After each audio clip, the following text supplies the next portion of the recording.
안녕하세요.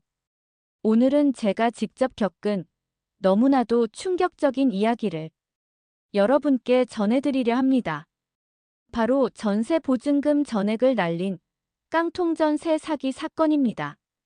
저는 평범한 직장인이었습니다. 큰 꿈은 없었지만 내 집 마련 전까지만이라도 안정된 보금자리를 마련하고 싶었을 뿐이었습니다. 하지만 이 단순하고 소박한 바람은 순식간에 악몽이 되어 돌아왔습니다. 이 영상은 그저 개인적인 고백이나 분풀이가 아닙니다.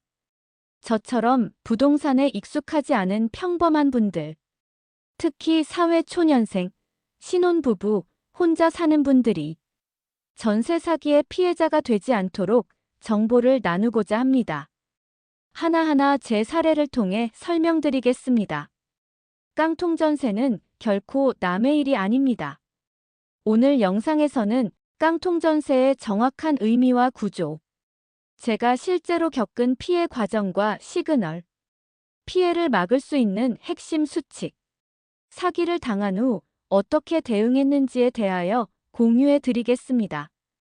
이 영상을 끝까지 시청하시면 다음과 같은 이점을 얻을 수 있습니다. 깡통전세의 실태와 사기의 기초 구조를 쉽게 이해하게 됩니다. 어떤 조건의 집이 위험한지 구체적으로 알 수 있습니다. 피해자 입장에서 실질적인 대응 방법을 배울 수 있습니다. 그럼 지금부터 제 경험과 함께 내용을 설명드리겠습니다. 먼저 깡통전세란 무엇인가요? 깡통전세는 보증금이 날아갈 위험이 매우 높은 전세입니다. 겉보기엔 평범한 집이고 전세금도 주변 시세랑 비슷해 보이지만 실제로는 집값이 그보다 낮거나 이미 은행에서 대출을 받아 집이 담보로 잡혀 있는 경우입니다. 이런 상황에서 집이 경매에 넘어가면 은행 대출이 먼저 변제되고 나머지가 남으면 세입자가 그 보증금을 일부라도 받을 수 있습니다. 하지만 보통은 남는 금액이 없어서 세입자는 한 푼도 못 받게 됩니다. 그래서 속이 빈 전세, 즉 깡통전세라 불립니다. 깡통전세는 다음과 같은 조건에서 자주 발생합니다. 첫째는 집주인이 자금난에 시달려 집을 저가에 매입한 뒤 고가로 전세를 놓기 위하여 세입자를 구하는 경우. 둘째는 중개업자가 집주인과 공모하여 시세보다 높게 전세 계약을 체결하는 경우. 셋째는 집이 신축 빌라거나 도시형 생활주택 등 시세 확인이 어려운 경우. 넷째는 주변에 비해 지나치게 싸게 전세 매물로 나오는 경우. 특히 보증금이 집값의 80%를 넘는 경우는 매우 위험합니다.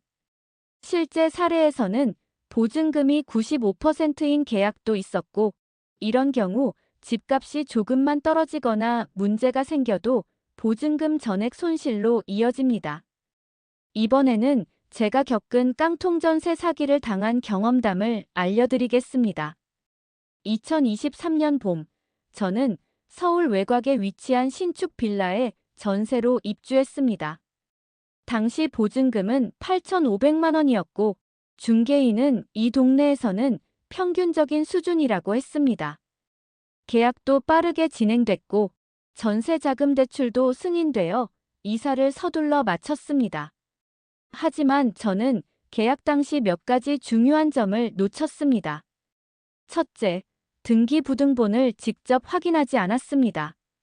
둘째, 임대인의 실명을 확인하지 않았습니다. 셋째, 해당 부동산의 시세와 거래 내역을 알아보지 않았습니다. 그렇게 입주를 하고 난 뒤 2개월이 지난 어느 날 우편함에 낯선 서류들이 쌓이기 시작했습니다. 내용 증명, 법원 등기, 경매 개시 결정 예고. 불안한 마음에 등기부등본을 떼어보았고 저는 경악했습니다. 이미 해당 집에는 근저당이 있었고 집주인은 다수의 채무를 가지고 있었습니다. 결국 몇 개월 후 집은 경매에 넘어갔고 저는 배당 순위에서 밀려 보증금 8,500만 원을 한 푼도 돌려받지 못했습니다. 이번에는 피해를 당하고 난 다음 제가 배운 것들을 말씀드리겠습니다. 이 사건 이후 저는 부동산 관련 기초 상식부터 법률 구조까지 전부 다시 공부했습니다. 그리고 다음에 5가지 수칙을 가장 중요하게 깨달았습니다. 첫째는 등기부등본은 반드시 본인이 떼어야 합니다. 인터넷 등기소에서 700원으로 열람이 가능하며 소유주, 근저당, 전세권, 가압류 모두 확인이 가능합니다. 둘째는 전세보증금 반환보장보험은 선택이 아니라 필수입니다. 한국주택보증공사와 서울보증보험에서 운영하는 전세보증보험은 요건만 갖추면 가입할 수 있으니 강력 권장을 드립니다.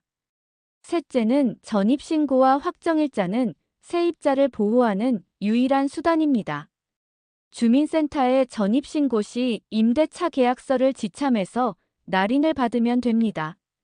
넷째는 시세보다 싼 전세는 반드시 의심하세요. 국토부 실거래가 비교를 하거나 부동산 소재지 인근 공인중개사, 사무소에 확인을 하시면 됩니다. 다섯째는 중개인의 말보다 서류가 증거입니다. 모든 계약은 구두보다 서류로 남겨야 중개사고가 발생했을 때 보호를 받거나 법률적인 대처를 할 수 있습니다. 이번에는 사기를 당하고 난 뒤 제가 취한 대응과 현재 상황을 말씀드리겠습니다. 피해를 당하고 난 이후 저는 대한법률구조공단에 도움을 요청했고 변호사를 통해 보증금 반환 소송을 진행했습니다. 그러나 집주인은 이미 개인회생을 신청해 자산이 거의 없었습니다. 형사 고소도 시도했지만 전세 사기의 특성상 대부분은 민사사건으로 분류되어 처벌은커녕 피해 회복조차 어렵습니다. 결국 저는 신용이 망가졌고 새 전셋집도 구하지 못해 반지하 월세로 옮겨야 했습니다. 경제적 피해 외에도 정신적 스트레스가 정말 심각했습니다. 마지막으로 영상을 시청하시는 분들을 위하여 전세 계약 시 반드시 체크해야 할 핵심 요약 정리와 실천 수칙을 알려드리겠습니다. 첫째, 계약 전 등기부등본 직접 확인. 둘째, 보증금 반환보장 보험 반드시 검토 및 가입. 셋째, 전입신고 확정일자는 필수 절차. 넷째, 실거래가 및 주변 시세 비교로 위험 감지. 다섯째, 계약은 반드시 문서로 남기고 말만 믿지 않기입니다. 이 5가지 실천 사항을 잘 숙지하셔서 한 분도 전세 보증금 사기를 당하는 일이 발생하지 않기를 진심으로 기원합니다. 이 영상이 도움이 되셨다면 구독과 좋아요를 꼭 눌러주시고 주변 소중한 분들에게도 공유하여 주세요. 시청해 주셔서 감사합니다.